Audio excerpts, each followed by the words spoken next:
noite, pessoal. Hare Krishna. Como eu estava falando, né, nós vamos ver hoje o capítulo 17 do Dharma Bhagavad Gita. Já é o penúltimo capítulo da Bhagavad Gita, né? E esse capítulo está ligado numa sequência de capítulos que começa no capítulo 13. Né? O capítulo 13 lá Krishna retoma e explica em muitos detalhes a relação entre a alma, a matéria, Deus, né? Aí no capítulo 14, Krishna elabora o tema dos três modos da energia material, ou seja, quais são as três qualidades que norteiam toda a existência da matéria. No capítulo 14, isso, né? No capítulo 15, Krishna explica assim a origem da energia material, ele mostra ela, assim, ele situa ela teologicamente apenas como um reflexo pervertido, um reflexo maculado pelo egoísmo da energia espiritual, e ele também estabelece um ponto importante, né? Ele mostra que ele é a fonte de ambas as energias, de novo, né? Assim, sem dúvidas, ele estabelece esse tema. E aí, no capítulo 16, Krishna ele continua falando sobre esse tema. Ele está falando sobre o fato de que nós, almas, que estamos condicionados pela matéria, somos o que é conhecido como Tatastha Shakti, energia marginal, né? Ou seja, nós ficamos entre a matéria e entre a energia espiritual, e por isso somos influenciados por ambas, né? Nós possuímos todas as qualidades da energia espiritual naturalmente na gente, eternidade, conhecimento, felicidade plena, todas essas características da energia espiritual nós possuímos, mas o fato é que nós também temos a capacidade de sermos influenciados pela energia material, né? Então, à medida que nós nos conectamos à energia material, à medida que tentamos explorar ela para nossas necessidades egoístas, ficamos atados por qualidades egoístas, que são essas qualidades demoníacas, que foram explicadas no capítulo 16, e à medida que a gente vai se voltando para a natureza espiritual, a gente vai desenvolvendo as qualidades divinas, né? Pois bem, uma vez que Krishna detalha, né, assim, de forma bem impressionante, todas essas qualidades divinas e demoníacas, Krishna, por fim, fala que alguém, para poder de fato se situar nas qualidades divinas, ele deve se abrigar no conhecimento dos Shastras, ou seja, das escrituras reveladas, das revelações divinas, né? Como Krishna já explicou no capítulo 4 da Bhagavad Gita, ele mesmo vem a esse mundo na forma de um avatar, ou seja, na forma de uma manifestação divina. Avatar é aquele, né? Literalmente aquele que desce, e ele desce para esse mundo para revelar o conhecimento transcendental para esse mundo, porque nós não podemos acessar esse conhecimento pelo nosso próprio esforço, né? Nós estamos afetados, encobertos, iludidos pela energia material. Então, nossa capacidade de, assim, sermos puros, ou nossa capacidade de sermos sábios, todas elas vão ser sempre insuficientes, porque todas elas vão ser sempre tocadas pela matéria. Livre da influência material pode, de fato, revelar um conhecimento transcendental, e por isso o próprio Deus traz esse conhecimento de fora desse mundo e revela pra gente, né?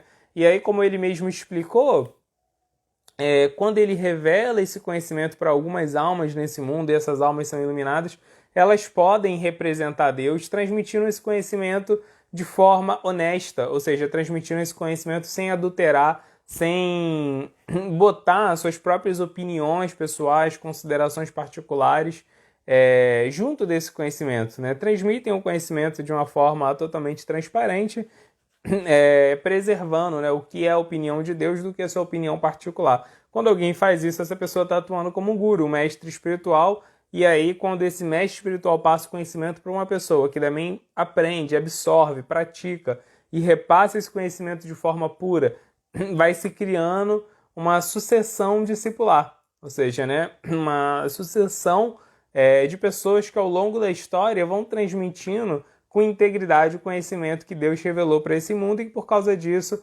vão podendo, assim, ser capazes de iluminar as pessoas, de iluminar as almas que estão presas nesse mundo e permitir que elas de fato transcendam a existência material, né? Então, basicamente, Krishna fala que qualquer tentativa nossa de transcender esse mundo que não seja pautada em fé nos Shastras, ou seja, nas escrituras, nas revelações que são compostas com base tanto no conhecimento que Deus revela nesse mundo, né, quanto na transmissão desse conhecimento pela sucessão discipular, né, essa tentativa de transcender, essa tentativa de ser religioso, essa tentativa de ser espiritual, que não é pautada por fé nessa filosofia espiritual, ela não vai levar a nada. A Krishna fala que ela não vai levar nem a felicidade nesse mundo, nem felicidade no próximo, ou seja, nem felicidade material, nem felicidade espiritual, porque enquanto tocados, enquanto limitados pela matéria,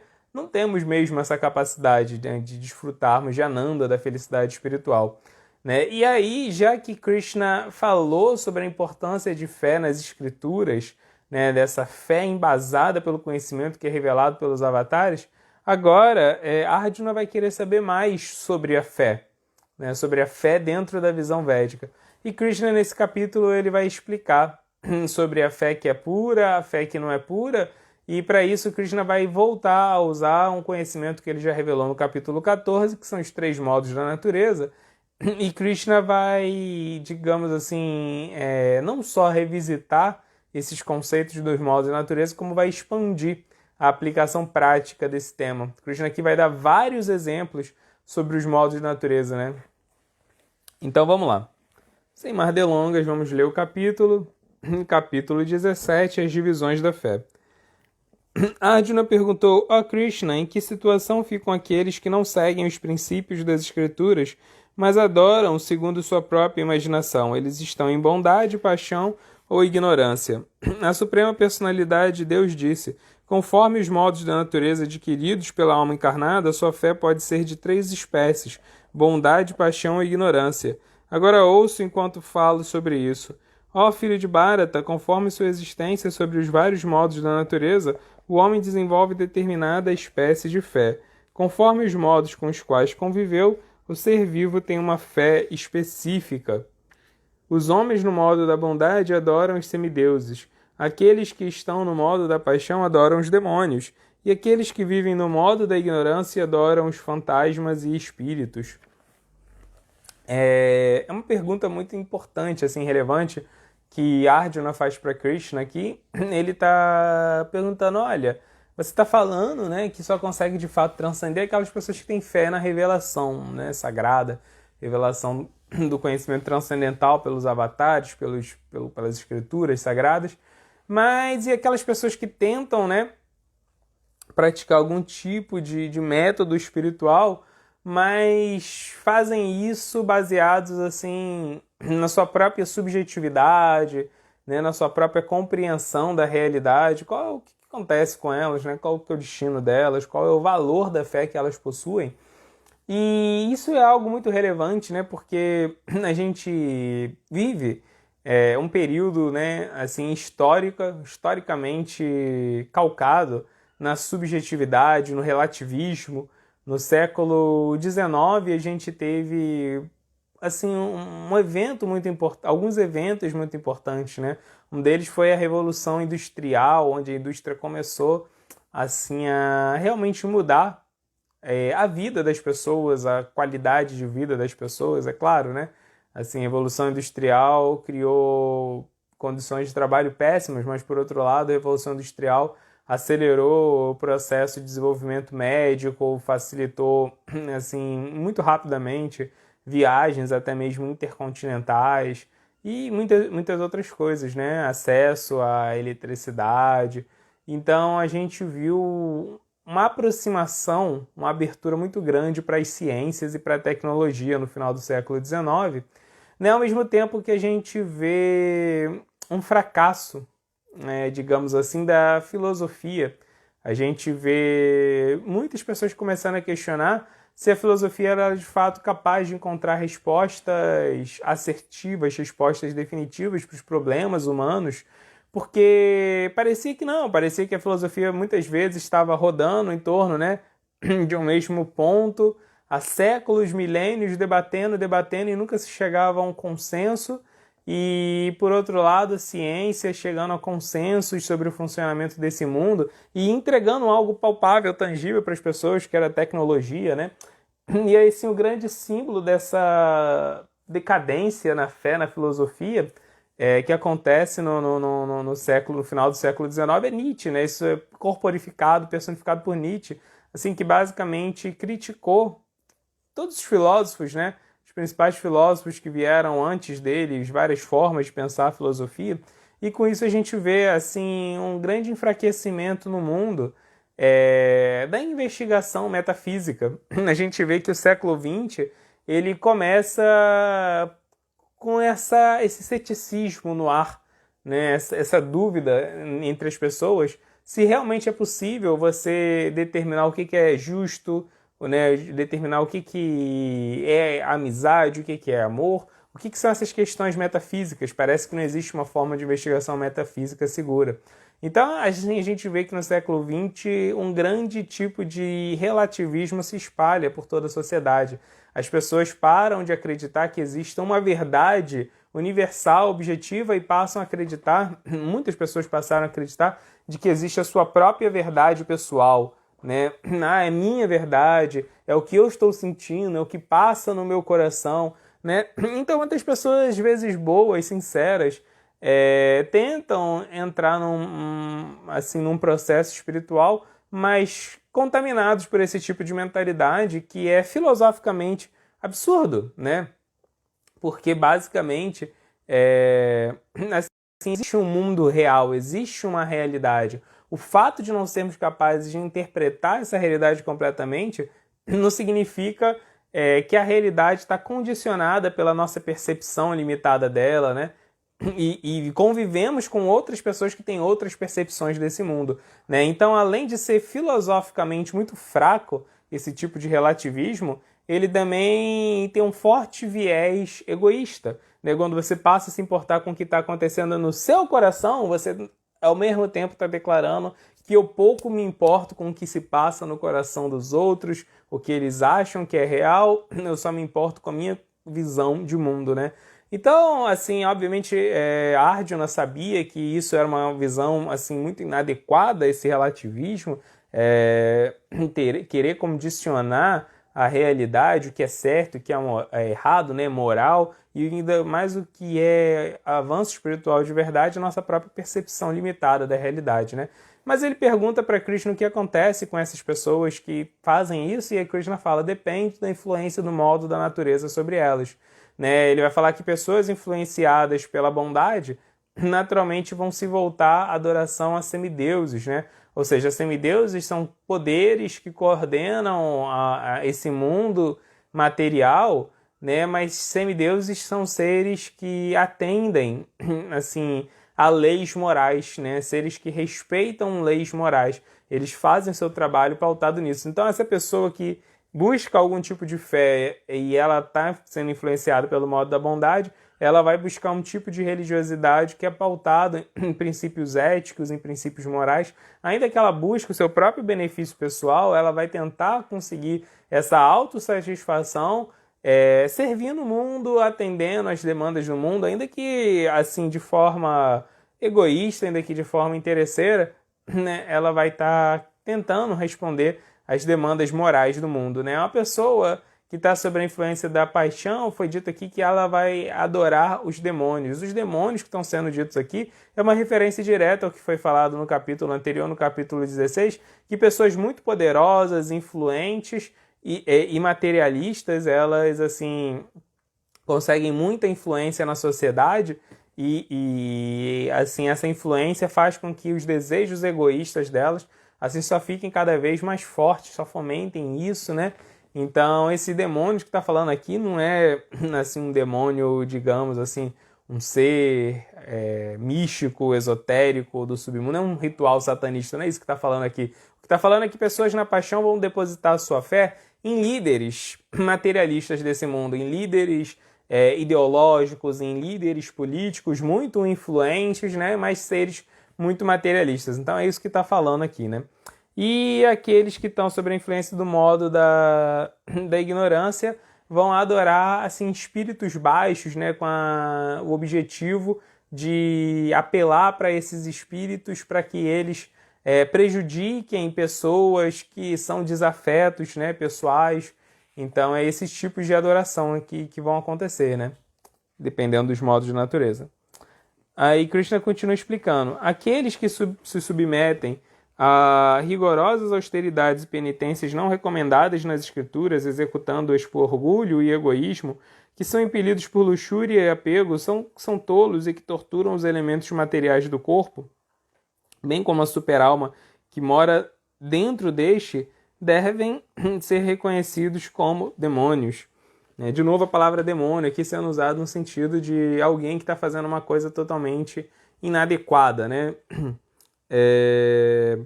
Então esse é o ponto, né? Krishna está falando que a pessoa ela pode ter muita fé, mas isso não caracteriza ela como uma pessoa virtuosa, nem como uma pessoa boa. Na verdade, a pessoa pode ter muita fé religiosa e ainda assim ser um crápula, pode ser uma pessoa tremendamente egoísta, como foi falado aqui, né? Então, Krishna usa a palavra originalmente no sânscrito, Asura Nishchaya, né? Que é isso aí, né? Alguém que adquiriu mentalidade demoníaca, é justamente para mostrar isso, que a pessoa pode ser totalmente corrompida, totalmente perversa, mesmo sendo uma religiosa, uma fiel religiosa, né? E aí Krishna deu alguns exemplos, né? Que está fazendo rigorosas austeridades, penitências, que não são recomendadas nas escrituras, ou seja, a pessoa está fazendo muitos esforços religiosos, mas que não se coadunam com a vontade de Deus, né? Então, por exemplo, algo como inquisição, né? Você matar lá as pessoas que você acha que são bruxos e que de alguma forma, né, pensam diferente do que o senso comum, do que o senso religioso, né? Isso, assim, Krishna nunca falou alguma coisa desse tipo nas escrituras para matar pessoas que simplesmente pensem de forma diferente ou que pensem de forma inadequada, né? Então, com certeza isso é uma atividade pecaminosa, atividade desse tipo, né? Ou você ir lá e dizimar um povo, né? Tipo, como foi feito nos processos, ou dizimar a cultura de um povo, né? Como foi feito no processo assim, de colonização, né? Da África ou das Américas, assim, em nome de religião, né? Então, isso tudo é o tipo de religiosidade que Krishna está falando, que não é amparado pelo conhecimento das escrituras. Logo, ele não vai provocar transcendência, pelo contrário, vai fazer com que você fique mais preso ainda a esse mundo material, né? Krishna também fala que aqueles atos religiosos que prejudicam o corpo de uma pessoa, eles são todos, assim, ignorantes, né? Porque ele até fala que ele mesmo vive dentro do corpo como uma super-alma. Ele lembra aqui, né? Que você, na verdade, está tentando torturar a super-alma, né? Está torturando a super-alma. Super-alma também, né? É uma expansão de Deus que habita dentro do nosso corpo e você fazendo mal para o seu corpo, prejudicando o seu corpo em nome de uma atividade religiosa, você, na verdade, está destruindo a ferramenta que a super-alma quer usar, né? Os nossos corpos são ferramentas, são instrumentos na mão de super-alma, né? Então aqui ele está dando mais alguns exemplos. Aí ele continua falando: mesmo o alimento, de preferência de cada um, é de 3 espécies, conforme os 3 modos da natureza material. O mesmo se aplica aos sacrifícios, austeridades e à caridade. Agora ouça enquanto falo sobre as distinções que existem entre eles. Então Krishna aqui está falando que qualquer coisa que a gente faça nesse mundo, a gente vai fazer naturalmente, assim, seguindo a influência do modo da natureza que é predominante na nossa vida. E a gente entende que na vida prática, na vida real, nós possuímos misturas de influências desses modos, né? Que Krishna vai falar, ó, bondade é assim, paixão é assim, ignorância é assim, mas na vida real a gente vai ver que a gente tem misturas desses modos, né? Então uma pessoa tem 30% de paixão, 40% de ignorância e 30% de bondade, né? Aí outra, assim, mas a gente vai ver que todo mundo apresenta essas características. Dificilmente a gente vai encontrar alguém que esteja sob a influência homogênea de um modo da natureza. Muito mais raro encontrar alguém que transcendeu todos esses modos, né? Mas, de qualquer forma, é importante a gente entender, Krishna dá um relato mais simplificado para a gente entender o princípio dos modos da natureza. E Krishna mostra aqui que a nossa forma de fazer coisas do cotidiano, a nossa preferência por determinadas coisas, é um forte indicativo, um forte termômetro da influência dos modos na nossa vida, né? Então, isso serve para a gente fazer aí nossa autoavaliação, né?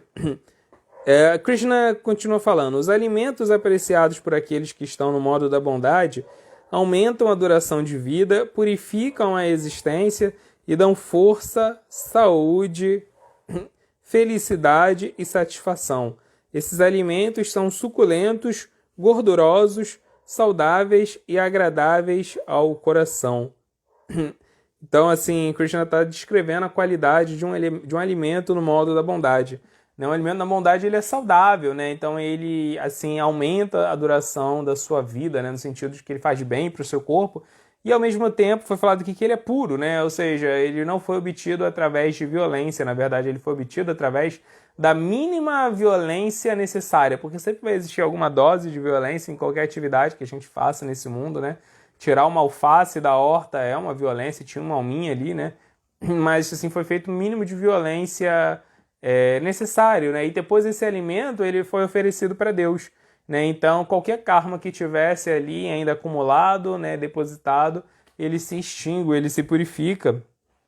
E Krishna também fala que esses alimentos eles dão força, saúde, felicidade, satisfação, né? Então o modo da bondade é caracterizado por sustentabilidade. Tudo aquilo que a gente faz sobre a influência do modo da bondade é sustentável. Então não adianta ter uma dieta saudável que seja intragável, que você não consiga seguir. Isso não é modo da bondade. O modo da bondade é algo que você tem que conseguir fazendo, né?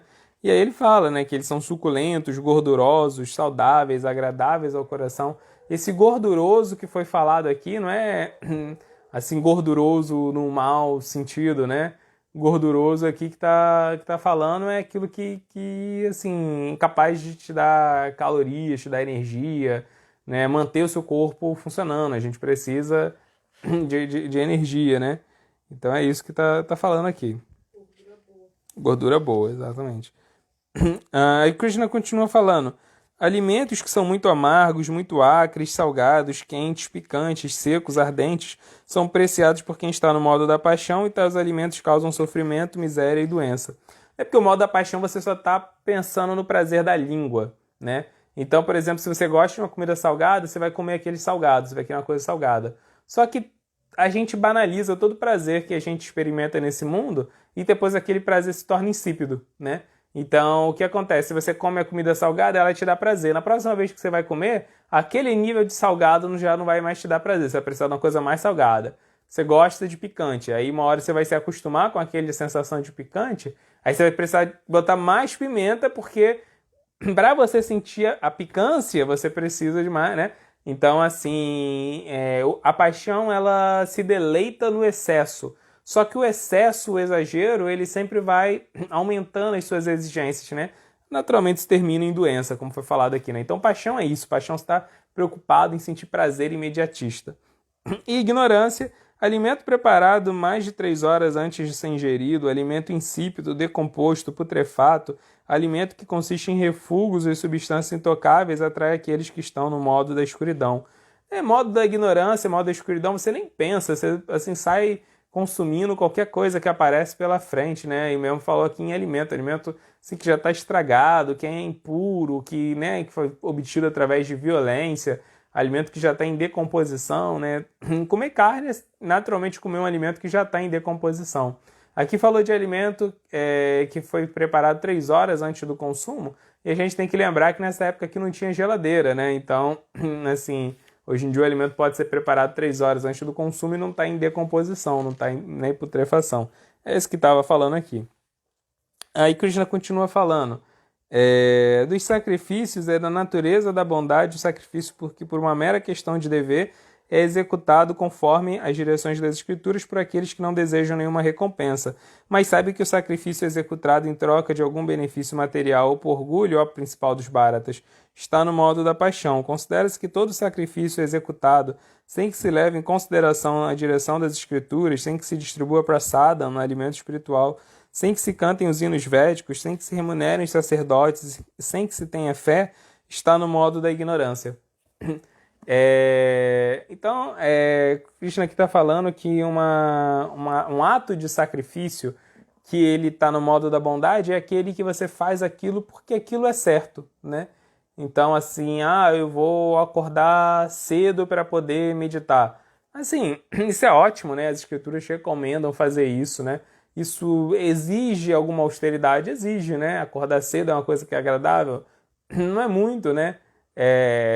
Pelo menos até você se acostumar, e muitas vezes até depois que você acostuma, não é uma coisa agradável, mas é uma coisa boa, as escrituras estão falando, né? Dorme cedo, acorda cedo e vai meditar assim que acorda, beleza. Então você está seguindo as escrituras e existe uma austeridade, você está exigindo do seu corpo, da sua mente, mas você está fazendo isso com abrigo, né, da revelação de Deus. Agora, quando você, por exemplo, está falando aqui o sacrifício que é feito em troca de algum benefício material ou por orgulho, aí está no modo da paixão, né? Ah, não, então agora eu nunca mais vou fazer aquilo. Assim, sei lá, por exemplo, sei lá, né? Eu gosto de comida, né, sei lá, doce. Eu gosto de comer doce, né? Então nunca mais vou comer nenhum doce na minha vida porque eu quero ser austero. Assim, as escrituras estão falando para você fazer isso? Não, não estão falando, né? Estão falando que você tem que ser moderado na sua alimentação. Comer um doce de vez em quando, tudo bem, pode ser feito de forma moderada se você oferece o alimento para Deus, perfeito, né?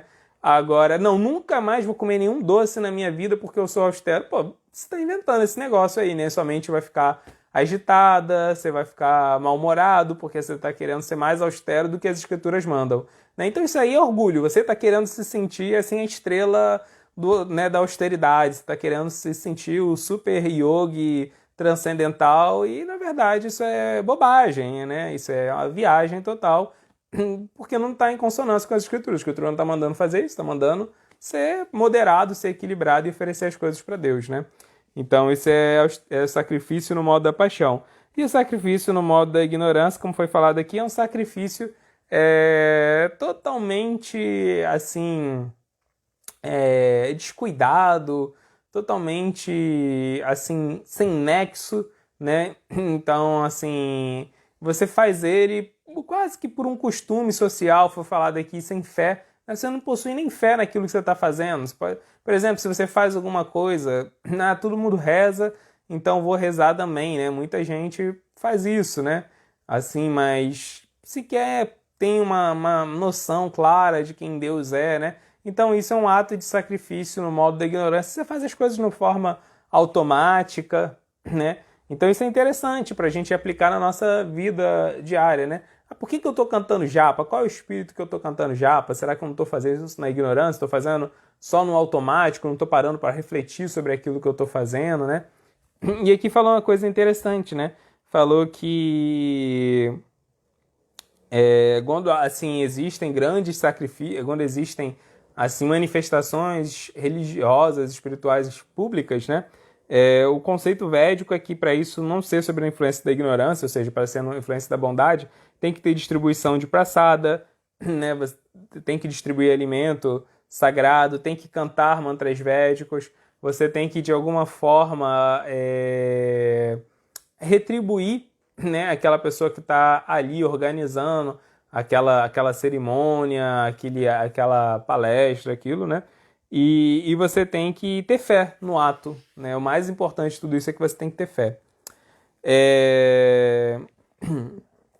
Aí Krishna continua falando, a austeridade do corpo consiste em adorar o Senhor Supremo, os Brahmanas, o mestre espiritual e os superiores, tais como pai e mãe, em limpeza, simplicidade, celibato e não violência.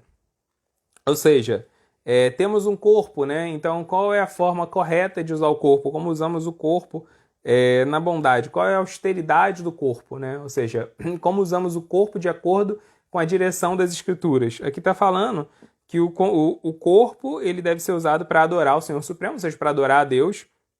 Os brahmanas, ou seja, aquelas pessoas que estão propagando conhecimento espiritual, você tem que usar o seu corpo para ajudar elas na missão delas de propagar o conhecimento espiritual. O mestre espiritual, você tem que, né, usar seu corpo para servir o mestre espiritual, ajudar ele a executar o dharma dele.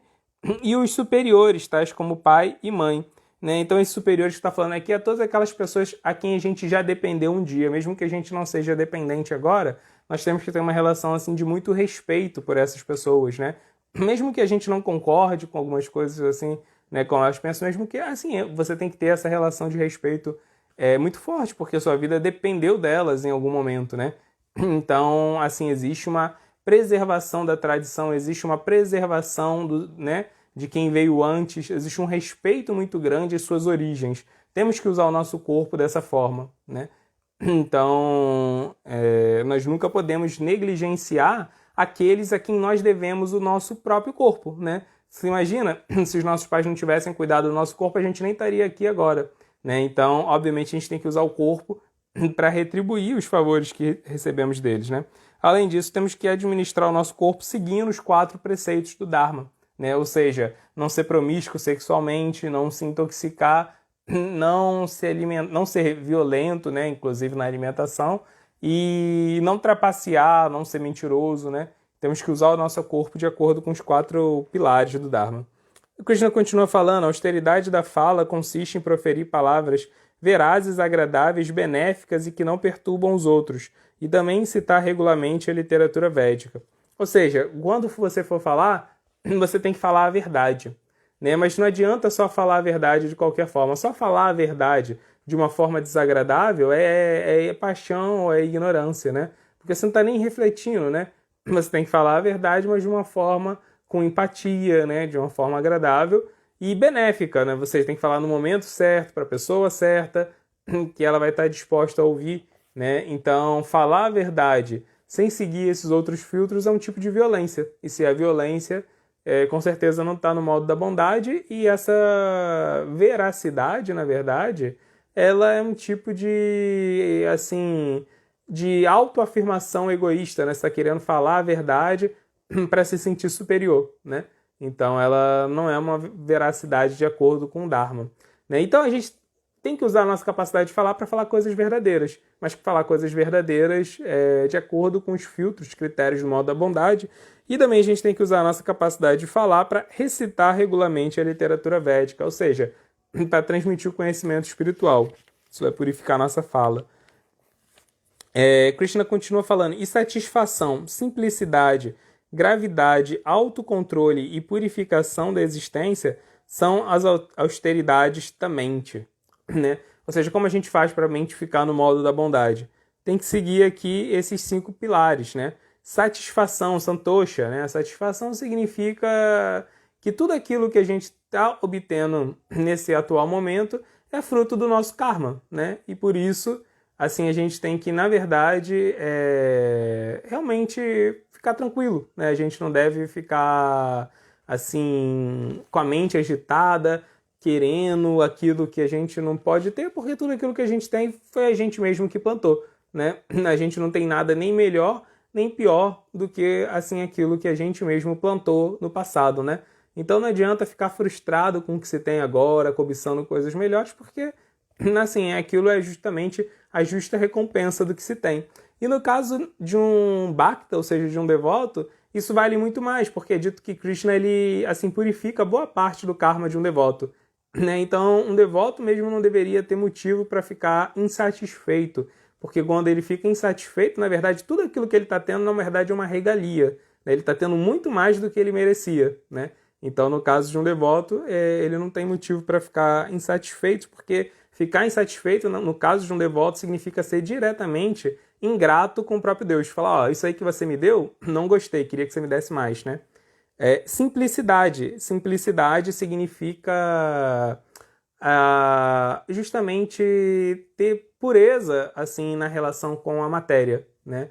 Não ter uma relação de posse, de ganância com a matéria. Tudo aquilo, todos os recursos materiais que são providos pelo karma, que Deus sanciona que venham até a nossa mão, a gente usa aquilo, né? A gente não tem uma relação de aversão à matéria, muito pelo contrário, tudo que vem naturalmente, de forma honesta pra gente, a gente usa a matéria, né? Tranquilo, usa a matéria no processo de jhagya, de conexão com Deus. Mas aquilo que não vem pra gente, né, a gente também fica tranquilo, né? Então não tem uma relação de ganância com a matéria. Gravidade. Gravidade significa ser muito sério, não ser superficial, não ser frívolo, não mudar, assim, ser inconstante, né? Não, gravidade significa ficar fixo numa meta e ser muito sério, assim, em conseguir atender a essa meta, né? Autocontrole, né? Autocontrole significa justamente não cair vítima da ira, né? Você ser capaz de controlar a sua mente, né?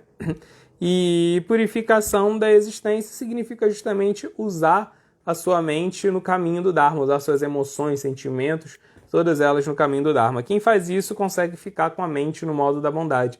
A gente tem que lembrar que Krishna aqui está falando como a gente pode ter uma fé transcendental. Como que faz para ter uma fé transcendental? Primeiro a gente tem que ter um comportamento no modo da bondade e depois a gente alia isso com devoção. Uma pessoa que tem um comportamento no modo da bondade e que tem devoção por Deus, naturalmente a fé dessa pessoa vai ser transcendental. Por isso que Krishna está explicando como fazer o corpo, a mente, ficarem no modo da bondade, né? Ele continua falando, essas 3 espécies de austeridade executadas com fé transcendental, por quem não espera benefícios materiais, mas que atua apenas por amor ao Supremo, chamam-se austeridades em bondade.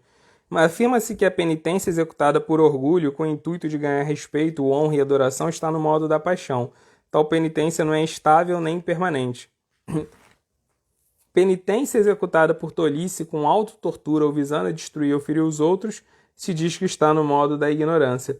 Aqui Krishna fala uma característica bem interessante, né? Que aquilo que a gente faz sobre a influência da paixão não é sustentável, né? Uma hora você faz demais, outra hora você já não quer mais fazer, né? Então toda a prática espiritual nossa tem que ser na bondade, sustentável, algo que você possa manter, algo que você vai perseverar fazendo aquilo. Então não adianta, né?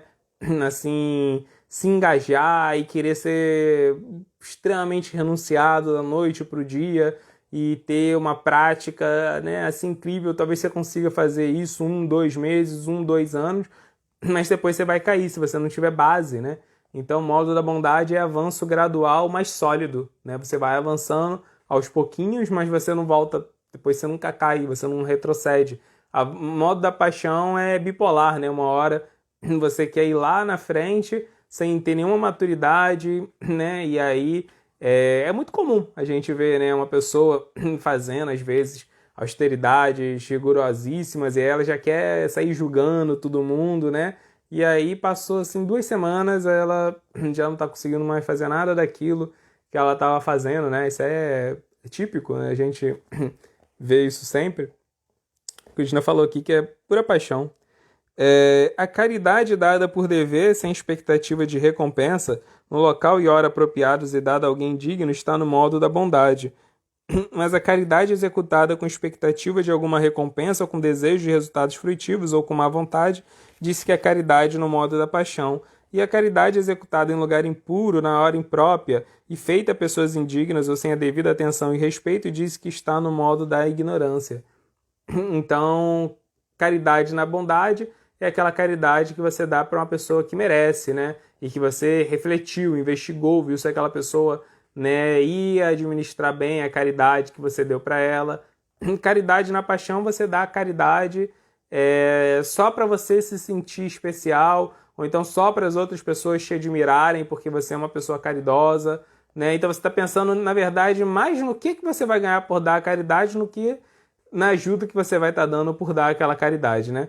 E caridade na ignorância é aquela caridade que foi dada, né, sem nenhuma atenção, sem nenhuma consideração. Então, às vezes, você deu caridade para uma pessoa que vai usar essa caridade para fazer um uso totalmente indevido dela, prejudicar outras pessoas, se prejudicar, né? E você nem refletiu nisso, só deu a caridade e, assim, se alienou completamente do uso daquela caridade ou das credenciais de quem recebeu a caridade, né? Aí Krishna conclui esse capítulo, assim, parece que ele está fazendo uma cisão, né? Parece assim que ele está mudando assim de forma meio brusca de tema, mas não é, né? Ele está querendo dizer assim a raiz transcendental das escrituras. Lembra que, né, no começo a ideia era como desenvolver fé de acordo com as escrituras, né? Então Krishna aqui fala, desde o começo da criação, as 3 palavras Om Tat Sat foram usadas para indicar a suprema verdade absoluta. Essas 3 representações simbólicas foram usadas pelos Brahmanas enquanto cantavam os hinos dos Vedas e durante os sacrifícios executados para a satisfação do Supremo. Portanto, os transcendentalistas engajados na execução de sacrifícios, caridades e penitências, conforme as regulações das Escrituras, iniciam sempre com a pronúncia do Om para alcançar o Supremo. Sem desejar resultados fruitivos, deve-se executar várias espécies de sacrifício, penitência e caridade com a palavra tat. O propósito dessas atividades transcendentais é a liberação do enredamento material. A verdade absoluta é o objetivo do sacrifício devocional e é indicado pela palavra sat. O executor desse sacrifício também é chamado sat, assim como são todas as obras de sacrifício, penitência e caridade que, em harmonia com a natureza absoluta, são executadas para agradar a pessoa suprema, ó Filho de Prita.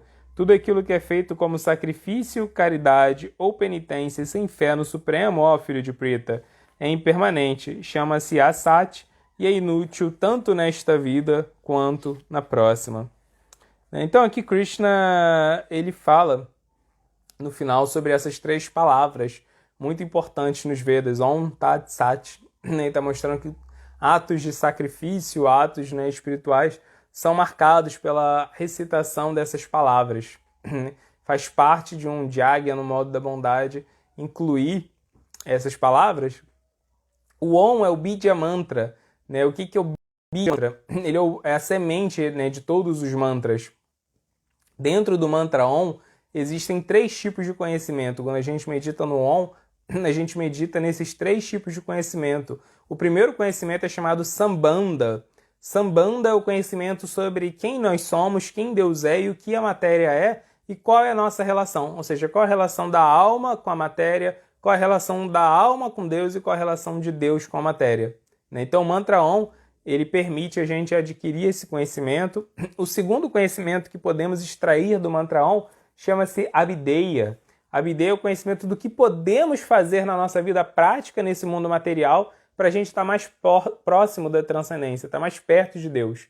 E o último tipo de conhecimento que o mantra Om revela é Prayojana. Prayojana é o conhecimento sobre o que podemos fazer, sobre como vai ser a nossa relação com Deus, uma vez que a gente já tenha transcendido a ilusão material. Então, esses três conhecimentos, eles são a base de todo conhecimento espiritual e todos eles repousam no mantra Om. A gente medita no mantra Om, mas a gente não medita no mantra Om pensando em nada, pensando no vazio, não. A gente medita no mantra Om buscando esse conhecimento que vai aproximar mais a gente de uma relação pura com Deus. A outra palavra que foi falada aqui, Tat, Tat é a palavra que designa justamente a ideia de sacrifício, a ideia de a gente sacralizar algo dentro desse mundo material, algo que é aparentemente material, quando a gente usa no processo de yoga, aquilo se torna transcendental. Quando a gente usa algo para unir aquilo a Deus, para oferecer aquilo a Deus, aquilo se torna transcendental. E por fim, a palavra Sat significa eterno, é tudo aquilo que está além desse mundo. Então, quando a gente medita, quando a gente fala Sat, a gente tem que meditar, na verdade, que Deus ele é eterno, diferente desse mundo que é temporário. E nós, almas, também somos eternos. Então, nós temos muito mais a ver, nós somos muito mais afim com Deus do que com a matéria. Se existe alguma possibilidade de felicidade, toda essa possibilidade de felicidade reside em Deus, porque Ele é eterno assim como a gente. A matéria não é, a matéria é temporária, Então como a gente vai buscar a felicidade nela se somos eternos e ela é temporária? Uma hora, muito rapidamente ela vai, a felicidade material vai escapar pelas nossas mãos, porque a matéria ela é transitória, a matéria é efêmera, a matéria ela se extingue, e a alma não. Então a nossa única possibilidade de felicidade é em Deus, Então, o que Krishna fala é que a gente tem que recitar o Om Tat Sat a cada ato espiritual que a gente fizer. Na verdade, ele está querendo dizer também para a gente sempre lembrar desses pontos que tem que pautar, nortear a nossa vida espiritual. A busca do conhecimento que vai permitir a gente ter uma relação pura com Deus, lembrar que a gente pode usar, engajar qualquer artigo material no processo de agradar a Deus e, por fim, lembrar que a nossa felicidade só existe em Deus porque Ele é eterno e nós também somos e a matéria não é.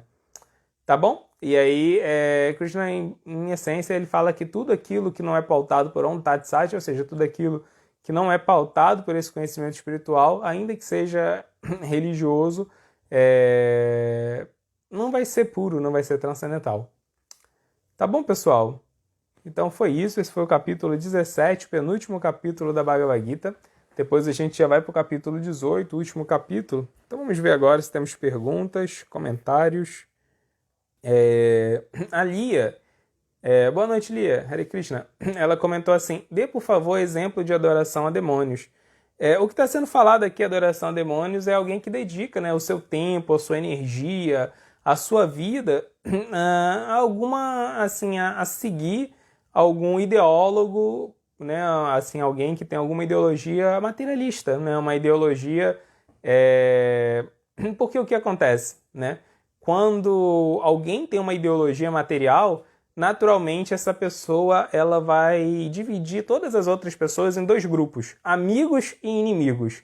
Aqueles que concordam com a ideologia dela são os amigos dela. Aqueles que discordam da ideologia dela são os inimigos dela, né? Isso é característica do modo da paixão. O modo da paixão está muito ligado a eu e meu, a dividir as coisas, né? Esse é meu amigo, aquele é meu inimigo. Isso é característica típica do modo da paixão. E as pessoas que promovem essas divisões na sociedade, aqui, né, com base em conceitos materialistas, elas estão sendo chamadas de demônios aqui por Krishna, né? Então é isso que Krishna está falando, na verdade, você dedicar a sua vida a simplesmente seguir uma ideologia material. Isso não significa que não tenha nada de bom nessas ideologias materiais, claro que tem, muita coisa boa, muita coisa na bondade, muita coisa na ignorância, muita coisa na paixão, né? O ideal assim é que quando a gente segue o Dharma ele é centralizado em Krishna, né? E Krishna ele é a fonte da energia material. Então, quando a gente está centrado no Dharma, a gente consegue pegar tudo aquilo que tem de bom no mundo material e usar a nosso favor, usar a favor do Dharma, usar a favor de Deus, e a gente descarta a parte ruim, né? Então, por exemplo, falando em ideologia política, a gente vê, isso é muito forte, principalmente em países assim, onde as pessoas têm pouca capacidade de reflexão política, ou então têm pouca educação política, né? Nosso país é um exemplo flagrante disso. Então, a gente vê que as pessoas se identificam assim fanaticamente com uma ideologia de esquerda, uma ideologia de direita e querem brigar com pessoas, né, que pensam diferente delas, veem assim como abominável, todo mundo que pensa diferente dela, discordam, brigam, e no final ninguém resolve nada dos problemas do mundo, né? Imagina, se você vai parar para pensar política e você tem uma mente centrada no Dharma, você não vai se apegar àquele político, àquele ideólogo, você vai se apegar, na verdade, em Krishna, né? E no conhecimento que Krishna revela. Então você vai ganhar a capacidade de olhar para diversas ideologias políticas pelo filtro do conhecimento que Krishna revela, nos três modos da natureza. Então você vai poder olhar para essa ideologia política e vai falar, olha, isso aqui tem isso na bondade, isso aqui eu vou pegar e vou aplicar. Isso aqui está na paixão? Não, isso aí não quero. Isso aqui está na ignorância? Não, isso aí mesmo que eu não quero, né? Então é muito interessante que quando você se centra no Dharma, você é capaz de dialogar com o mundo todo, né? Você ganha uma capacidade de empatia, você quer ouvir todo mundo para ver se aquela pessoa tem algo de relevante para falar, né? Você não vê ninguém como inimigo. Quem pensa diferente, você não vê como inimigo, você vê como um interlocutor. Você vai debater com essa pessoa, você vai aprender com ela, você vai ensinar com ela, sem hostilidade. Pelo contrário, alguém que pensa diferente é alguém que dá para você a capacidade de observar o mundo de uma perspectiva diversa, né? É claro que tem muitos ideólogos que, infelizmente, nesse mundo são quase tudo que eles pensam ignorância, né? Aí a gente rejeita tudo, mas não porque é inimigo, não porque você vê como um rival e você tá com raiva dele, não, é porque, pô, fazer o quê? O cara só pensa coisas sobre a influência da ignorância e não tem nada para você aproveitar ali, né?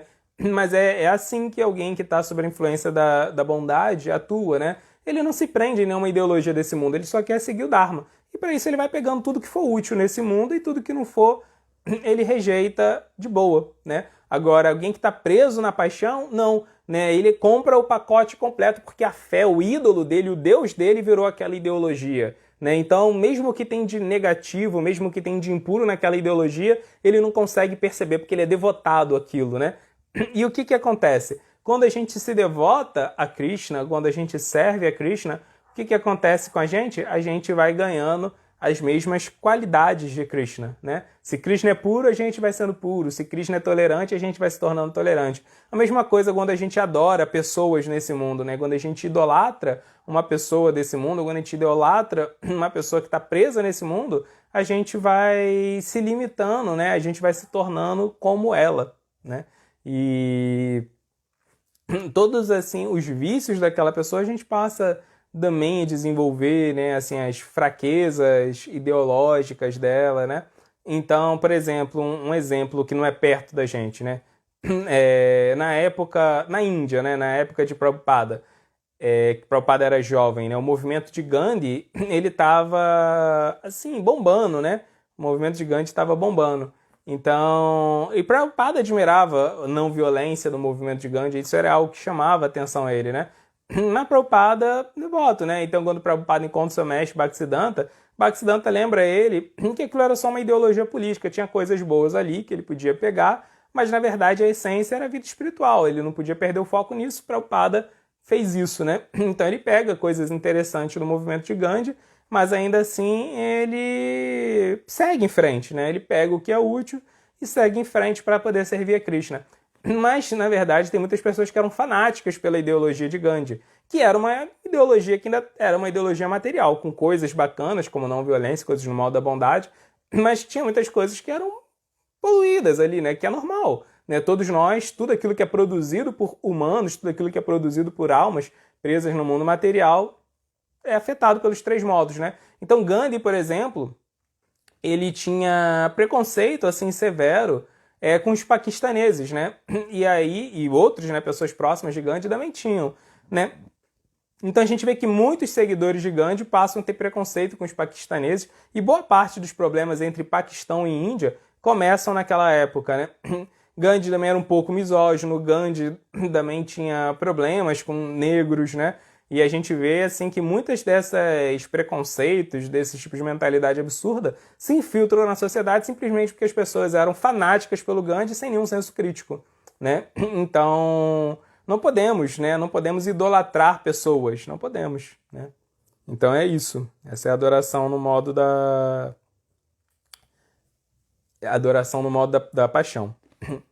A Luísa, ela comentou assim: boa noite, Luísa. Hare Krishna. Esse relativismo tem a ver com a teoria da relatividade? Não, não. A teoria da relatividade em física é outro princípio, né? A teoria da relatividade está ligada que quando a gente faz observações a nível subatômico, assim, tudo é baseado em probabilidade, né? E não, por exemplo, agora eu tô aqui, né? Eu tô sentado nessa poltroninha vermelha, né? Eu 100% tô sentado nessa poltroninha vermelha e eu tô 0% sentado na poltrona marrom que tá aqui na minha frente. Vocês não estão vendo, mas tem uma poltrona marrom que a da Modara tá sentada. Eu tô 100% na vermelha e tô 0% na marrom. E vice-versa, né? Ela tá 100% na marrom, mas está 0% na vermelha. A gente, né? Agora, a nível... Isso porque a gente está, assim, a nível atômico, né? Superatômico, né? Então, a nível mecânico, a nível, né? Assim, a gente... Molecular, a gente tá, né? Num lugar, não tá no outro. Agora, a nível subatômico, a gente tem assim, a possibilidade, né? Uma partícula subatômica, ela pode estar em um lugar, ela tem, digamos assim, 50% de chance de estar aqui, 50% de chance de estar ali. Então, assim, é tudo baseado em probabilidade, né? É outra coisa. Esse relativismo moral que a gente estava falando, e filosófico, né? Epistemológico, que surge no final do século XIX, ele, por exemplo, ele se consolidou no meio acadêmico muito através do Ciclo de Viena, né, um grupo de filósofos da primeira metade do século XX, né, que eles vão estruturar todo o pensamento a favor desse relativismo, né? Segundo eles, tudo é realmente relativo, você não consegue ter uma epistemologia, uma fonte de conhecimento segura e confiável, porque tudo é relativo, né? Então isso é outro princípio. Não tem a ver, o princípio físico não tem a ver com o princípio filosófico aí não. A Luísa também perguntou: quem está no modo da bondade não adora a Deus, pode adorar, né? Assim, é porque a adoração, assim, o modo da bondade faz com que a gente sinta atração por ética, por moral, né? Mas não necessariamente a gente vai buscar amor por Deus, né? Então, a adoração a Deus, ela é transcendental, ela está além do modo da bondade, porque a bondade que está falando aqui é bondade material ainda, né? Que com certeza é mais pura do que a paixão, mais pura do que a ignorância.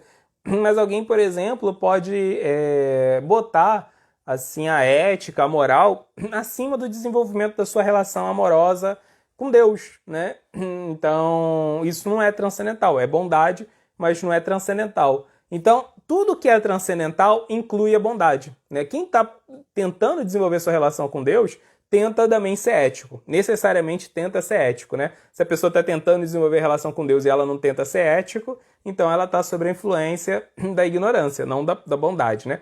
Então, assim, tudo aquilo que é transcendental inclui o que é bom, né? Porque a transcendência é a bondade conectada a Deus, né? Agora, o contrário não é verdade. A bondade não inclui a transcendência, ou seja, a pessoa ela pode estar tentando ser ética, ao mesmo tempo que ela não está tentando desenvolver amor puro por Deus, saborear uma relação com Deus, desenvolver uma relação de afeto, né, de carinho com Deus, de devoção por Deus, né?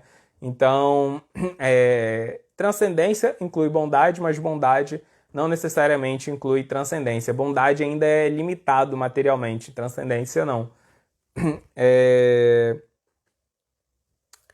A Flávia, boa noite Flávia, Hare Krishna, ela comentou assim, acredito que os Vedas não vão falar nada sobre tatuagem, mas considerando o corpo a morada da alma, a tatuagem seria algum tipo de ofensa? Não, né? Assim, eu acho que deve ter, né? Assim, tatuagem também na ignorância, na bondade ou na paixão, né? Do mesmo jeito que tem tudo, deve ter, assim, a ignorância, a tatuagem.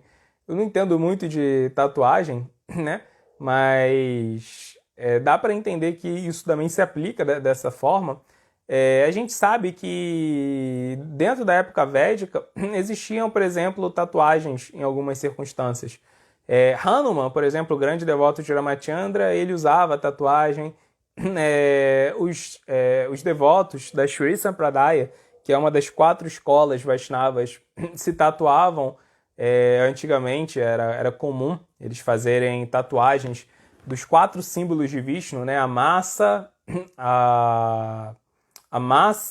a chakra, o búzio e o lótus, né? Eles faziam esses tipos de tatuagens no corpo. Então tinham tatuagens na época védica. Tem um texto que explica bem sobre isso no Volta ao Supremo, né? Tem esse blog, Volta ao Supremo, que a gente organiza lá, né? Na BBT. E lá tem um texto, o autor do texto se chama Madhava Smulen. Ele fez uma pesquisa bem séria assim, sobre tatuagem.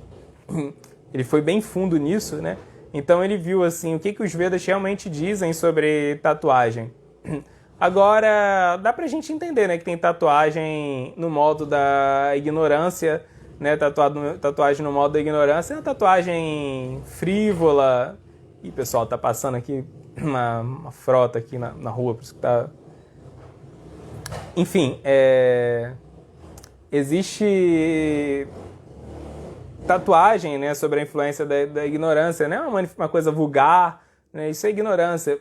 Tatuagem no modo da paixão, você tatua uma coisa que as pessoas vão ver, né? Algumas pessoas vão ficar agitadas, outras... Assim, dá para entender que toda tatuagem, existe uma semiótica por trás da tatuagem. A tatuagem, ela transmite algum valor, algum princípio, uma mensagem, né? A mensagem que essa tatuagem está transmitindo pode ser na ignorância, na paixão ou na bondade, né? Tem tatuagens que são na bondade. Então é isso. Assim, eu acho que a mensagem que está ligada à tatuagem está muito ligado à influência dos modos. Sandiva perguntou assim, Prabhu, podemos considerar que Prabhupada não era perfeito, mesmo sendo o Acharya? Boa noite, Sandiva. Boa pergunta. É, ele completou assim. Já vi algumas situações que Prabhupada condenava homossexuais. Como você interpreta isso? Bem, o Acharya, o mestre, ele só é perfeito quando ele está repetindo aquilo que está nas escrituras. Prabhupada mesmo explicou isso. A gente não deve considerar que nenhum mestre espiritual, nenhum Acharya, ele é perfeito em todos os sentidos, porque ele não é Krishna. Só Krishna é perfeito em todos os sentidos, né? Então, assim, um mestre espiritual, ele também é fruto do seu tempo, ele é fruto da sua cultura, né? O que qualifica um mestre espiritual porque ele realmente entende a ciência de Krishna, né? Então, quando ele está explicando o conhecimento das escrituras, né? Assim, ele realmente tem o desejo de representar Krishna, ele é sincero, ele é puro no desejo dele de representar Krishna, mas com certeza, quando ele fala de assuntos, quando ele, né, quando ele sai da jurisdição das escrituras, ele continua sendo uma pessoa falível, né? Então, assim, não necessariamente a gente tem que seguir um mestre espiritual em tudo aquilo que ele fala, né? A gente segue ele sempre que ele está explicando o conhecimento das escrituras, porque as escrituras são conhecimento revelado por Krishna, que é infalível, né? Então, Prabhupada, por exemplo, a gente tem que lembrar que Prabhupada era um indiano do começo do século XX, né? Finalzinho do século XIX, começo do século XX. E ele tinha muita influência da cultura dele da época, né? Muita, né? Então, Prabhupada, por exemplo, a ciência falava isso, né? Naquela época, a ciência falava que as mulheres eram menos inteligentes do que o homem porque o cérebro da mulher é menor do que o cérebro do homem. E Prabhupada aprendeu isso na escola, Prabhupada aprendeu isso na faculdade, era o que as pessoas falavam na época dele. Prabhupada falava, a mulher é menos inteligente que o homem. Em algumas circunstâncias, ele falava isso, né? Agora, Prabhupada nunca discriminou a mulher, ele nunca deixou de tratar uma mulher como uma alma espiritual, ele nunca deixou, né, assim, de incentivar suas discípulas a desenvolverem devoção por Krishna. Agora, ele entendia que mulheres eram menos inteligentes do que os homens porque era o que a ciência, na época onde ele foi educado, falava. Hoje em dia a gente sabe que isso não tem nada a ver, né? Assim, o tamanho do cérebro não tem nada a ver com o QI da pessoa, né? Que o que indica a inteligência de uma pessoa são as calosidades, as rugosidades do cérebro dessa pessoa, que varia de pessoa para pessoa, né? Então, uma mulher ela pode ter o cérebro muito mais rugoso do que um homem, ela vai ser muito mais inteligente, né? Então, isso é uma coisa muito particular e não é orientada por gênero, não é orientada por sexo, não tem nada a ver com isso, né? Mas Prabhupada não sabia disso.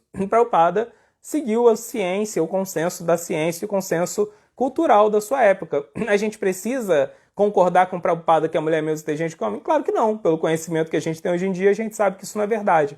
Mas a gente tem que ter o mesmo respeito que Prabhupada tinha por todas as pessoas como alma, né? Independente de Prabhupada achar que as mulheres eram menos inteligentes que o homem, ele via todos como alma espiritual, queria dar Krishna para todos, amava todos da mesma forma, ou seja, a parte espiritual era imaculada. Na parte material, com certeza, era falível, porque todo ser dentro desse mundo vai ser falível, né? Então, em considerações materiais, opiniões que o mestre tenha sobre assuntos que são desse mundo, né, como ciência, política, a gente pode discordar de todos eles, a gente pode, né, não necessariamente a gente precisa seguir. A gente segue a aplicação da filosofia espiritual. E isso vale até para Prabhupada, sim, né? Mas consideramos que Prabhupada era perfeito no sentido de que a devoção dele por Krishna era totalmente pura. Nesse sentido, sim, ele era perfeito, mas não em todos os sentidos. Em todos os sentidos, só Krishna é perfeito. Então é isso, pessoal. Tem peraí, tá vindo mais um comentário. Enquanto não chega, lembrar, aqui tem um aviso, um recado do Dira, uma novidade que a gente vai começar ano que vem, na verdade já no domingo que vem, daqui a uma semana, que a gente tem o dia D, né, a sessão lá de meditação com Dira Chaitanya, todo domingo, 8h30 da manhã. A partir da próxima semana, depois do dia D, depois da sessão de meditação com o Dira, vai ter o clube de meditação, né? Então, o dia D acontece nas redes sociais, né? No Facebook, no Instagram, e o clube de meditação vai, assim que acabar o dia D, vai ter um intervalo assim, de uns 15 minutos e vai começar o clube de meditação, que vai ser já no Zoom, na plataforma Zoom. Então vai ser para grupos assim, né? Vai ser um grupinho, vai ser fechado para quem estiver lá. Então todo mundo que quiser participar, o link para participar da reunião no Zoom, para fazer a meditação no clube de meditação, vai ser enviado pelo próprio Bira, né? Lá no dia D. Ele vai enviar. Então lá vão ser meditações na Japamala. Então ele sempre vai ensinar algo relacionado à meditação na Japamala e depois todo mundo vai cantar uma volta de Japa junto, né? Então o clube de meditação começa semana que vem, né? Então ele sempre vai assim guiar uma inspiração, vai falar um pouco, né? Assim sobre a meditação na Japa, dar dicas, dar técnicas, ensinar técnicas para ter uma melhor meditação na Japa e depois todo mundo vai fazer uma volta de Japa junto, né? E assim, a Japamala, a gente sabe, cantar o Mahamantra Hare Krishna na Japamala é o principal tipo, né, de meditação, é a forma mais fácil da gente purificar a nossa consciência. Então vai ser muito bom, o clube de meditação a partir de semana que vem com Dhira Chaitanya. Só pode tirar todas as dúvidas sobre Japamala. Damodar tá falando aqui que todas as dúvidas que vocês tiverem sobre Japamala podem tirar lá com ele. A Patrícia comentou: devemos estar sempre atento aos modos, mas no dia a dia não fazemos sempre. Qual a sua dica para agirmos mais na bondade, além da sadhana diária? Boa pergunta, Patrícia. Boa pergunta. A Krishna mesmo, né, fala quando ele explica os 3 modos de natureza, que esse é o conhecimento mais elevado que ele ia explicar, porque é o conhecimento que permite a gente mesmo monitorar, validar as nossas próprias práticas, né? Então, é muito fácil a gente entrar no modo automático no nosso dia a dia, né? Então, não só assim as coisas que a gente faz dentro da nossa rotina profissional, dentro dos nossos afazeres, né? Assim, domésticos, mas mesmo a nossa prática espiritual é muito fácil a gente entrar no automático e não fazer essa validação. Será que eu estou fazendo isso na ignorância, na paixão, na bondade? Será que eu estou estudando na ignorância, na paixão, na bondade? Será que eu estou falando de Krishna para as pessoas na paixão, na ignorância, na bondade? É muito fácil a gente simplesmente se acostumar a fazer essas coisas e só fazer elas, né? E perder esse senso crítico, perder esse refinamento de estar tentando sempre trazer as coisas para a bondade, né? Então, assim, além de adquirir conhecimento, né, sobre a paixão, a ignorância e a bondade, além de tentar desenvolver introspecção, além da própria sadhana, né, como você mesmo falou, Patrícia, que o sadhana já traz a gente mais para o modo da bondade, eu acho que uma coisa que ajuda muito a gente é simplesmente quebrar esse ciclo, assim, esse ciclo de entrar no automático, né? Quando a gente faz repetidas vezes uma coisa, a gente acaba desenvolvendo uma certa maestria sobre aquilo. Canta japa várias vezes, você já vai saber, né, pronunciar as palavras da japa no automático, você não vai pensar muito, você vai sair cantando, é tranquilo, né? É intuitivo fazer isso, né? Então é muito fácil de entrar no automático, então a gente tem que romper essa rotina de mecanicismo, né? Então para isso a gente tem sempre que estar tentando ter experiências novas. Isso é algo importante, né? Ouvir um sado diferente falar o conhecimento espiritual, para a gente ver aquele conhecimento de uma perspectiva nova, fresca, né? É importante ouvir pessoas diferentes, é importante fazer serviços devocionais que a gente nunca fez, é importante peregrinar para outros lugares que a gente não peregrinou, né? E por isso que é importante ter essa diversidade na vida espiritual para quebrar esse ciclo de atividades mecânicas. E com certeza, pelo menos na minha experiência pessoal, tentar ajudar outras pessoas é o mais fácil para poder você ficar assim, você vê Bhakti, vê devoção por um prisma novo. Porque cada pessoa é um mundo completamente diferente. Cada pessoa que você tenta ajudar, você vai ver as dificuldades que ela está tendo, você vai ter que assim, ser muito vigilante, muito sábio, realmente pedir muita inspiração para Krishna para ajudar aquela pessoa na circunstância particular dela, e com isso você vai acabar vendo as coisas por um prisma totalmente novo, né? Então eu sempre tive essa experiência, né? Tentar ajudar pessoas individualmente sempre permite que a gente tenha uma sensibilidade muito maior para o conhecimento transcendental, para a nossa própria prática espiritual e para uma compreensão assim mais natural desses modos.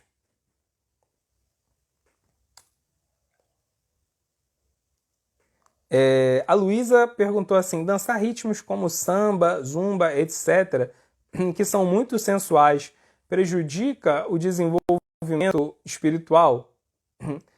Depende de um contexto, né? Se for num contexto sensual, isso, com certeza é uma coisa muito corpórea, né? Assim, quando a gente está tentando seduzir alguém com o nosso corpo, né? Exibir o corpo, tudo isso são coisas que vão fortalecer uma mentalidade corpórea, né? Assim, eu acho que o samba, eu não conheço o zumba, eu não sei, né? Eu não sei o que é zumba, né? Mas samba, eu acho que samba existe samba na bondade, na paixão e na ignorância, né? Samba eu acho que tem, mas com certeza, né? Assim, existe dança dentro da influência desses modos, né?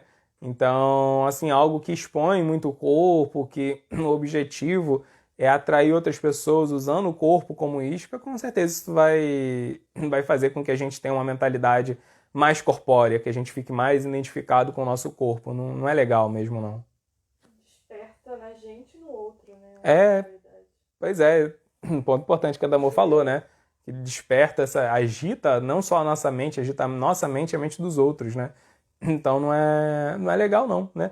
Mas com certeza, assim, a dança, né, é uma expressão natural da alma. A alma gosta de dançar. Os Vedas falam que no mundo espiritual cada passo é uma dança, mas existem danças no modo, né, da bondade, existem danças que são mais puras, mais recatadas, O que mais influencia às vezes não é nem o ritmo, mas a letra, né, da música, o que ela tá falando. Acho que o contexto completo, né, o local onde se dança, com quem se dança, tudo isso acho que determina, né? Eu concordo que não é só o ritmo, né? Tem muitas outras coisas, assim, né? Mas é isso. Dançar é legal, mas tem dança nos três modos. Dança degradante na ignorância, na paixão, e dança artística e pura, né? Mais pura, mais sublime no modo da bondade. A Lenice comentou assim: boa noite, Lenice. Senti muita falta do serviço voluntário esse ano. Pois é, na pandemia atrapalhou, né, essa sadhusanga mais próxima, mais íntima, mais colaborativa. Por mais que a gente colabore em nível virtual, assim, isso não supre, né, a carência de estar junto no dia a dia. Com certeza é muito diferente estar engajado em atividades, assim, junto, né? Mas é o que tem por hora, né? Então, assim, Krishna também está sancionando esse tipo de coisa, né? Então, assim, por outro lado, a possibilidade da gente não ter por onde fugir e ter que centrar nessas atividades virtuais pode ter sido, né? Com certeza foi arranjo de Krishna, porque isso tornou o conhecimento mais acessível para muitas pessoas, né? A Patrícia até complementou, falou assim: Helenice, quando estamos fazendo ajuda sem gratificação monetária, traz um prazer incrível. Com certeza, né? Isso traz muita satisfação. A Lenice, por exemplo, participou ano passado da Maratona de Balarama, lá no Ashram Vrajabhumi, né? Que é a maratona para preparar lá para o maior festival que tem no ano, né? De Balarama, que é o festival em homenagem ao irmão de Krishna. Ela sentiu, assim, né? Com certeza, essa bem-aventurança, esse prazer, assim, espiritual. É muito legal participar de um mutirão para fazer uma coisa, né?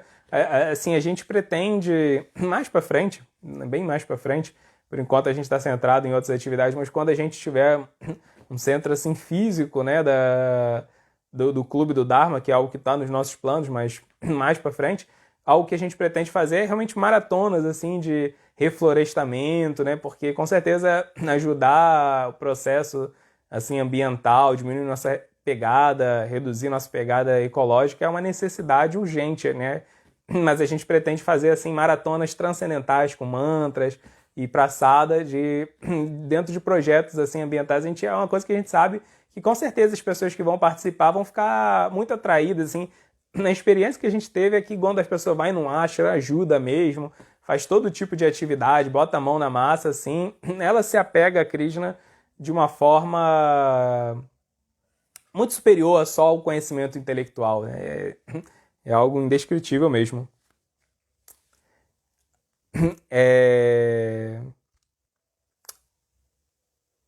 É isso então, pessoal. Ah, a Lenice comentou assim, com certeza o Clube do Dharma foi minha salvação. Obrigado, Lenice. A gente que o Clube do Dharma foi a nossa salvação também, foi a oportunidade que a gente teve de continuar fazendo o nosso Dharma aí. É isso, né? No final é Krishna a nossa salvação, né? Tá bom então, pessoal. Então, um recado importante. Essa semana, as lives essa semana, como a gente tinha combinado, vão ter 2 lives durante a semana. Semana passada a gente fez até 3, né? Foi até presente de Natal, mas essa semana vão ser 2 lives na semana, fora essa que teve agora no domingo, né? Então, nessa semana, as lives do Noite do Dharma vão ser quarta e sexta. Então, quarta, a gente vai estar falando um pouco sobre um discípulo de Prabhupada chamado Sadaputta Prabhu. Ele fez um trabalho incrível, né, conectando ciência com conhecimento védico. Então a gente vai falar um pouco sobre o trabalho dele, que não é muito conhecido no Brasil. E sexta-feira, a primeira live, né, do ano, para assim, começar o ano com o pé direito, a gente vai estar falando sobre Prabhupada e a consumação da história. Ou seja, assim como diversas coisas que aconteceram ao longo da história ganharam valor espiritual através da missão de Prabhupada, né? Então a gente vai rever vários eventos importantes da história e como a gente entender o propósito, né, assim, espiritual por trás desses eventos históricos por causa da vida de Prabhupada, e depois disso a gente vai fazer esse exercício, né, essa reflexão de olhar para o ano de 2020 e tentar ver o ano de 2020 com suas dificuldades e desafios com uma visão espiritual através dessas lentes, né? E além disso, no dia 31 não vai ter live, né, que é quinta-feira, não vai ter live, mas a gente vai deixar vai ter um videozinho, uma mensagem para a gente meditar assim no significado espiritual do ano novo, né, desse simbolismo, desses rituais, né, de passagens que existem, como a mudança de ano, os votos que a gente faz quando passa o ano, né, nessa ideia de fechar um ciclo. Então vai ter uma mensagem sobre isso também no dia 31, tá bom, pessoal? Então lives na quarta e na sexta, e na quinta-feira vai ter uma mensagenzinha lá nas nossas redes sociais. O Flávio, boa noite, Flávio, ele comentou assim: Prabhu, vemos que atualmente os mais jovens prestam serviço devocional ao álcool e às noitadas com carros e motos barulhentas. Como revelar Krishna para eles? Pois é, é verdade, Flávio. Infelizmente não são só os mais jovens, tem tanta gente mais velha que ainda está se deleitando, né, assim, na exuberância material, né? Os mais jovens têm até uma desculpa, que é a pouca maturidade, né? Ainda estão muito empolgados com as propostas desse mundo. Quando a pessoa começa a ficar mais velha e não acorda para buscar uma coisa superior, aí é até mais grave, né? É até meio ridículo assim, a pessoa não amadurecer, né? Mas como a gente faz? A gente tem que mostrar a vida espiritual como algo atrativo, né? Como algo desafiador. Esses mesmos jovens, muitos deles estão atraídos pela ideia de desafio, né? Então a vida espiritual tem que ser mostrado como algo revolucionário, que você pode ajudar a salvar esse mundo através do serviço devocional, se engajando espiritualmente. Você pode não só se salvar, mas salvar o mundo mesmo, né? Salvar aquelas pessoas que não estão não só em miséria material, mas em miséria espiritual, sofrendo, né? Com suas próprias tramas egoístas, sofrendo assim, a depressão que é natural da frustração material. Então, quando a pessoa percebe uma perspectiva de se engajar assim, heroicamente no mundo, né, a vida ganha outra cor. Você saber que você é uma pessoa muito relevante para esse mundo, você pode ser um instrumento de Deus para salvar esse mundo. Então, a gente tem que apresentar a vida espiritual para esses jovens como algo vibrante, dinâmico, desafiador, algo atrativo, né? Existem muitas filosofias interessantes, materiais nesse mundo. A gente tem que mostrar como consciência de Krishna dialoga com todas essas filosofias e ao mesmo tempo transcende e derrota todas elas, né? Como vida espiritual faz com que a gente perceba o verdadeiro valor de tudo aquilo que existe nesse mundo, né? Então, às vezes, as pessoas tentam apresentar para um jovem vida espiritual como um conjuntinho de regra. Não faça isso, não faça aquilo outro.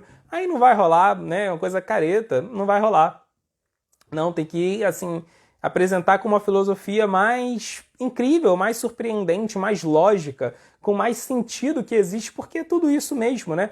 Quando você entende consciência de Krishna, você entende automaticamente, né, política, ciência, economia, você entende tudo isso, artes, né, relacionamentos humanos, ecologia, você entende todos esses outros tópicos de forma pura, né? Você vai purificando a visão que você tem de todos eles, né? Então, qualquer interesse que uma pessoa tenha, você pode usar esse interesse para chegar em consciência de Krishna, né? Quando Hridayananda Maharaj, que foi um dos principais discípulos de Prabhupada, ele se tornou sannyasi, ele assumiu para ele a responsabilidade de viajar pelos Estados Unidos apresentando a consciência de Krishna para os universitários, né? Então ele perguntou para Prabhupada se Prabhupada tinha alguma instrução para ele, como ele apresentaria a consciência de Krishna para esses jovens, e Prabhupada falou para ele, não apresente a consciência de Krishna como um conjunto de regras, né? Não ser promíscuo, não se intoxicar, não. Né? Apresenta a consciência de Krishna como uma filosofia espiritual muito inteligente, muito racional. E quando a pessoa se apegar a Krishna, naturalmente ela não vai querer ser promíscua, naturalmente ela não vai querer ser violenta, porque ela vai querer dar prazer para Krishna. Se ela está apegada a Krishna, ela vai querer dar prazer para Krishna. E essas coisas desagradam Krishna. Então você naturalmente não vai querer fazer elas assim. Então a gente não precisa ser assim um moralista. A gente tem que ser um transcendentalista. E a verdadeira moral vai acompanhar a transcendência, né? O contrário não é verdade. A transcendência não acompanha a moral, mas a moral acompanha a transcendência, né? De uma forma muito natural, de uma forma muito suave e até agradável. Tá bom, pessoal?